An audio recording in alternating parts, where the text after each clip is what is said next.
joint statement ng APEC Minister, inilabas pa pagpapalakas pa ng kooperasyon at pamumuhunan.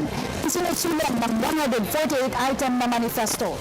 Nagbalik ang aming kasamang si George Bandola live.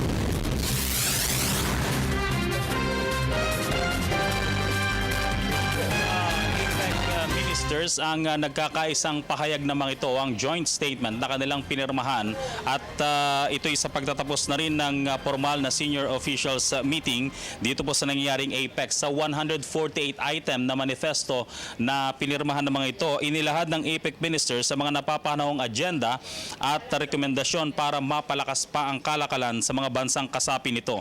Bilang kabuuan, inirekomenda ng mga APEC ministers ang suporta sa mga multilateral trading system mula sa pagsasaayos ng customs procedures, pagpapabilis ng pagnenegosyo, pagpapabilis ng palitan ng kalakal, pagsisiguro ng sapat na supply at kalidad ng mga produkto.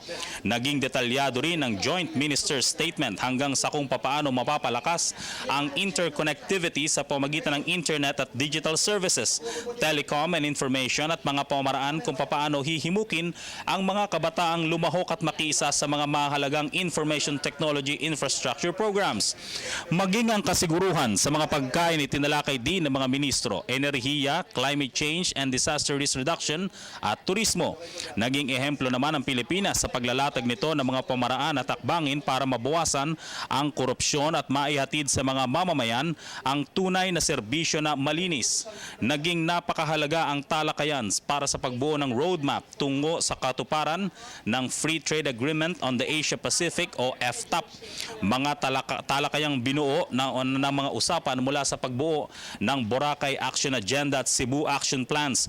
Ito pong Boracay Action Agenda ay specific ng agenda na tumatalakay sa kahalagahan at kasiguruhan ng mga small and medium enterprises at kung paano matutulungan ng mga itong makapenetrate sa global market. Habang ang Cebu Financial Framework naman ay tumatalakay sa mga napapanahong hamon at kung paano ito dapat tugunan ng mga bansang kasapi ng APEC mula sa pagkilala ng sektor na nangangailangan ng tulong pinansyal at kung paano maipapaabot ito hanggang sa mga maliliit na negosyante. Iyan po ang kabuuan ng APEC Senior Officials Ministers Joint Statement na inilahad din dito po sa nangyayaring APEC. Para sa Telebisyon ng Bayan, George Bandola.